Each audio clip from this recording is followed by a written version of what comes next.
Climate Change and the Yin-Yang of Polar Sea Ice, presented by Science at NASA. The world is getting warmer, so it comes as no surprise when researchers announce, as they did this past September, that Arctic sea ice extent is still below normal, continuing a years-long downward trend covering less and less of the North Polar Seas with a frozen crust.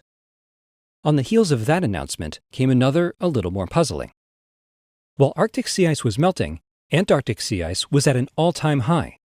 In 2014, sea ice surrounding Antarctica covered more of the southern oceans than it has since modern satellite record began in the late 1970s.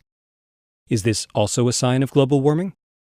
There is no doubt that climate change is real, says Walt Meyer of NASA's Goddard Space Flight Center. The two poles are just responding in their own unique way to the same global phenomenon. He points out that Earth, taken as a whole, is losing sea ice. According to satellite measurements from NASA and the National Snow and Ice Data Center, the Arctic has lost an average of 20,800 square miles of sea ice a year since the late 70s. Meanwhile, the Antarctic has gained an average of 7,300 square miles per year, not enough to balance losses at the other end of the planet. But why do the Arctic and Antarctic behave in different ways?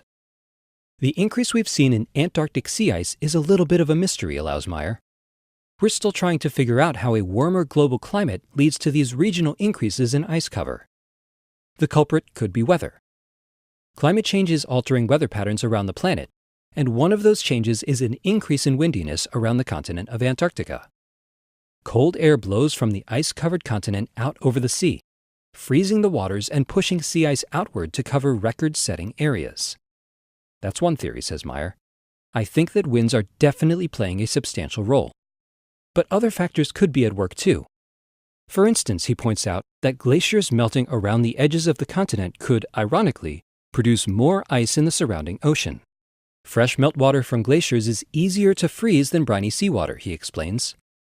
Snowfall could be important too. Snow landing on thin sea ice can weigh the ice down and push it just below the water. Cold ocean water seeps up through the ice and floods the snow, leading to a slushy mixture that freezes and thickens the sea ice. Some scientists feel that these processes could simply be due to the natural variations in the Antarctic region's climate. While it is clear that global warming is playing a significant role in the loss of Arctic sea ice, the trend in the Antarctic is small enough that it could be explained simply due to natural variations in the region's climate. Ultimately, says Meyer, we expect that continued warming will take its toll, and even Antarctic sea ice will begin to decline. What we are seeing, he suggests, is the quirky regional way Earth responds to a global stimulus. Earth's climate system is complex, and climate change will continue to have fascinatingly unpredictable consequences in the years ahead.